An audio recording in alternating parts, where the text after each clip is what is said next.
হিন্দুদের কিছু মানুষকে নিয়ে তারা এই ইসকন গঠন করে বাংলাদেশের কয়েকটা জায়গায় শক্তিশালী নিম্নবিত্তের হিন্দু যারা, তাদের টাকা পয়সা কম, তাদেরকে এরা দলে ভিড়ায়। এই যে ঢাকার স্বামীবাগে পাশে যেহেতু মেথরপট্টি, কথা বলছে না কেন?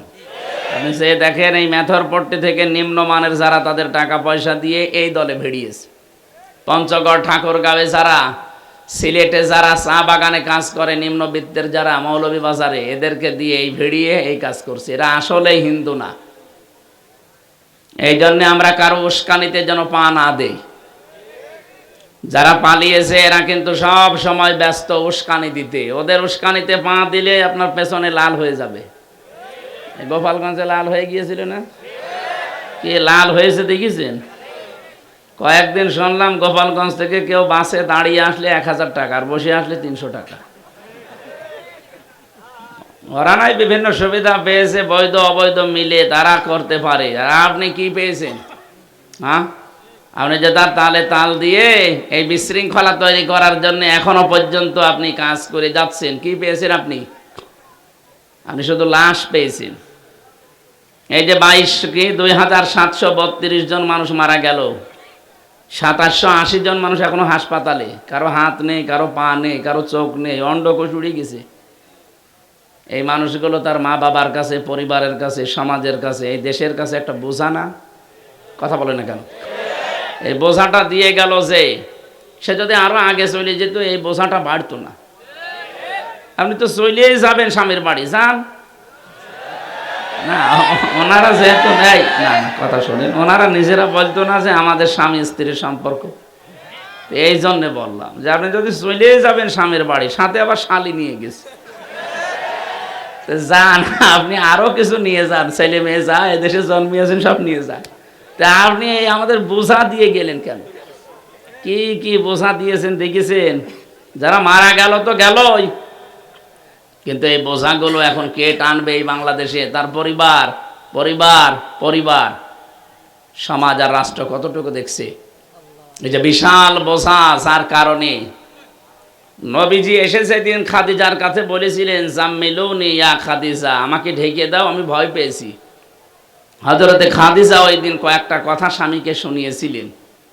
তার 1 নম্বরে তিনি বললেন, কাল্লা, কখনোই না, আল্লাহি মা ইখজিক আল্লাহু আবাদান, কখনো আল্লাহ আপনাকে ভয় দেখাতে পারে না। এই এদিকে তাকান, কখনো আল্লাহ আপনাকে ভয় দেখাতে পারে না। ইন্নাকা লা তাসিলুর রাহিমা, কারণ আপনি রক্তের সম্পর্ক ঠিক রাখেন। মেয়েরা যারা এসেছেন তাদেরকে বলছি এবার, আজ হাজারো স্বামী ইচ্ছা থাকলেও রক্তের সম্পর্কগুলো আজ ছিন্ন করছে। আমার সাথে সবচাইতে বেশি সম্পর্ক রক্তের আমার মা বাবার, আমার বোন ভাইয়ের, আমার চাচা চাচি, আমার ফুফু। এই কথা বলেন না কেন?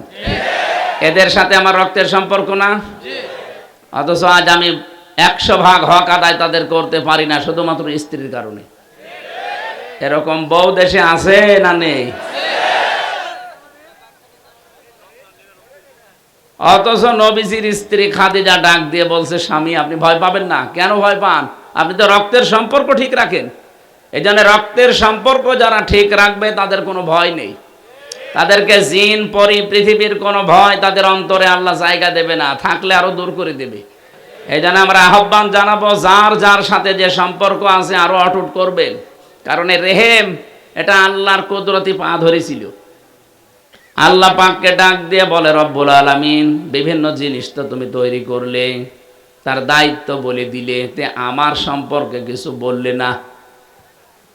আল্লাহ পাক ওই দিন তাকে জানিয়েছে, রেহেম, হে রক্তের সম্পর্ক, আত্মীয়তা, দুনিয়াতে যারা তোমার সাথে সম্পর্ক রাখবে, আমি আল্লাহর সাথে তাদের সম্পর্ক থাকবে।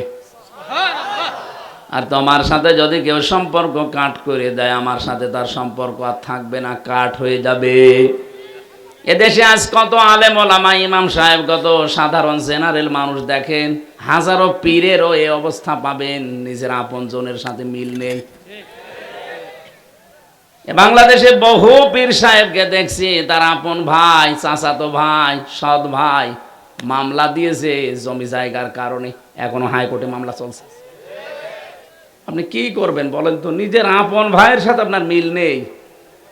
ইসলামের কোনো কারণে যদি হয় সেটা মেনে নেওয়া যায়, দুনিয়ার কোনো স্বার্থ নিয়ে আপনি নিজের আপন বোনকে দেখতে পারেন না। ওই বোন জমি চেয়েছে এই কারণে দেখতে পারে না। এক কথা বলছেন না কেন? আপনি কি মনে করছেন শুধু জুব্বা গায়ে দেওয়া, নামাজ পড়া আর এই রোজা রাখা ইবাদত? ওইটা আরো বড় ইবাদত। ওইটা না করলে বিভিন্ন ভয় আপনার কাছে এসে জমা হবে। স্ত্রী অভয় দিচ্ছে, ভয় পাবেন না, আপনি তো রক্তের সম্পর্ক ঠিক রাখেন। তাহলে আজ আমাদের স্ত্রীগুলো খাদিজার মতো যদি হতো, আমরাও পারতাম, সম্ভব হয়তো আজ আমাদের মা বাবাকে আলাদা করে দিতাম না। বিভিন্ন জেলায় এখন বৃদ্ধাশ্রম তৈরি হচ্ছে, নাউজুবিল্লাহ। বৃদ্ধাশ্রম বানানো জায়েজ নেই। গত কয়েকদিন আগে কিশোরগঞ্জ গিয়েছিলাম, কিশোরগঞ্জ থানা, নীলফামারী জেলা। আমার নিয়ে গেল বৃদ্ধাশ্রম দেখতে। এই কোলে 20 জন মা বাবা, এই কোলে 20 জন বসে আছে। ওদের চোখের দিকে তাকিয়ে মনে হচ্ছে প্রত্যেকেই ছেলে মেয়ের জন্য বরদোয়া করছে। কেন? ওদের মতো আমার ছেলে মেয়ে নেই? শেষ বয়সে এসে একটু শান্তিতে থাকবে, নাতি নাত করে নিয়ে একটু আনন্দ করবে না, এই বউটার কারণে এই সন্তান শেষ পর্যন্ত রেখে এসেছে বৃদ্ধাশ্রমে। মা বোন যারা এসেছেন, যদি মনে করেন আমি তো নামাজ পড়ি, রোজা রাখি, কালো বোরকা পরি, আমি জাহান্নামে যাব, যাবেন মানে আপনি যেই বসে আছেন, আপনি তো জাহান্নামে চলে গেছেন অলরেডি। আমি সাবধান করছি, এ মাহফিল এমনি এমনি দেয়নি। আমরা যদি সতর্ক হতে না পারি, এ মাহফিল 3 দিন না 3 বছর একাধারে হলেও কোনো কাজ হবে না। বলেন না কেন? না, আশা করছি আপনি সংশোধন হবেন। অনেক ভালোবাসি আপনাদের। অধিকাংশ মেয়েদের হুজুর আমাদের বিরুদ্ধে বলে, আরে যাকে ভালোবাসা হয় তাকে সংশোধন করা হয় বেশি, শাসন করা হয় বেশি। এই জন্য আহ্বান জানাচ্ছি, নবীর স্ত্রী খাদিজার মতো, এটা হাদিস, বিশ্ব নবী জানিয়েছেন, কোন স্ত্রী লোক যদি চায় যে আমার স্বামী বেশি দিন বেঁচে থাক, তার হায়াত বেড়ে যাক, তার সম্পদ, তার সন্তান, তার সম্মান, প্রভাব প্রতিপত্তি আরো বেড়ে যাক, বিশ্ব নবী বলেন সেই স্ত্রী যেন মাঝে মাঝে তাকিদ দেয়, স্বামী তুমি আর যাই করো অন্তত রক্তের সম্পর্কগুলো ঠিক রাখো। নিজের বোন আসলে কত রকমের কত কিছু করেন, স্বামীর বোন বাড়িতে আসলে কয় আপনার তো এরকম তোড় জোড় দেখা যায় না। আমি কি বেশি বলে ফেললাম? এই জন্য আশা করছি আপনি নবীর স্ত্রী খাদিজার মতো এই কথা আমাকেও বলবেন যে স্বামী ভয় নেই, আপনি তো রক্তের সম্পর্ক ঠিক রাখেন, ভয় পান কেন? 2 নাম্বারটা বলার জন্য আমি হাদিসটা বলেছিলাম, তাহমিলুল কাল্লা। বিশ্বনবী বলেন আমার স্ত্রী আমাকে অভয় দিচ্ছে, স্বামী ভয় পাবেন না, আপনি তো মানুষের বোঝা বহন করেন, মানুষের ঋণের বোঝা, দুঃখের বোঝা, কষ্টের বোঝাগুলো আপনি বহন করে দেন, হালকা করে দেন বোঝা, আপনি ভয় পান কেন? এই জন্য মানুষের বোঝা যারা হালকা করে, বোঝা যারা বহন করে দেয়, বোঝা যারা নামিয়ে দেয়, এই মানুষগুলো নবীর উম্মত, তাদের ভয় নেই।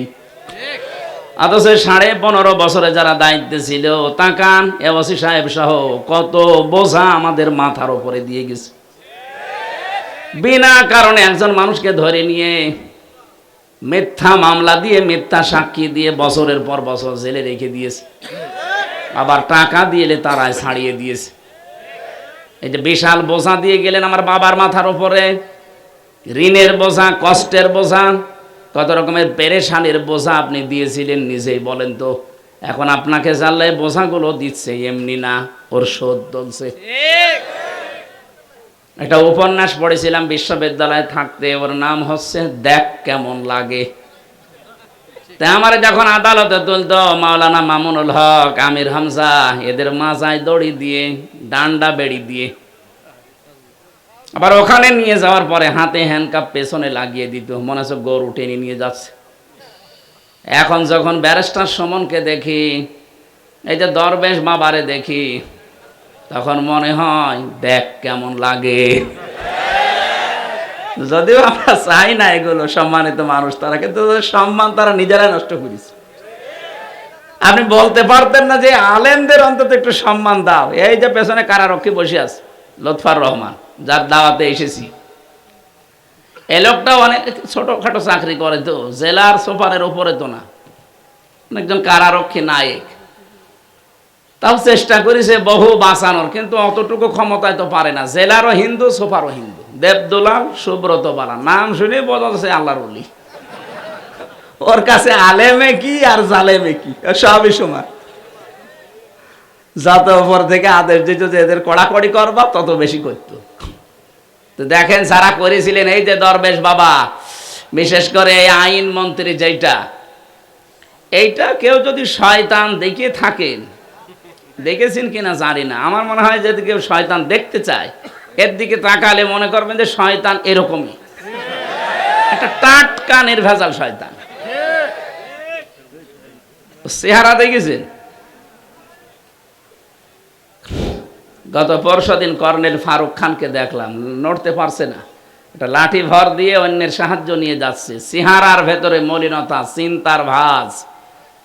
আমার তো মনে হয় খালি বারবার ওই ভার্সিটির ওই উপন্যাসের কথা মনে পড়ে, দেখ কেমন লাগে। আজ হাজারো বোঝা দিয়ে গেলেন মানুষের উপরে, বোঝা হালকা করা দায়িত্ব ছিল আপনার, আর বিভিন্ন বোঝা দিয়ে মানুষকে জর্জরিত করে দিয়েছে। বলেন, এক একজনের মামলা দিয়েছে কত। বিএনপির একজন ছিল, বাড়ি হচ্ছে বড়গোনায়, 313টা মামলা। ও কবে হাজিরা দেবে আর কবে বের হবে বলে তো। এক একজনের নামে 530টা মামলাও পেয়েছি আমি। কি আশ্চর্য, কি তৈরি করেছিল, মনে হচ্ছে যে কিয়ামত পর্যন্ত আর কিছু হবে না, কিন্তু ওপরে একজন বসে নেই। আল্লাহ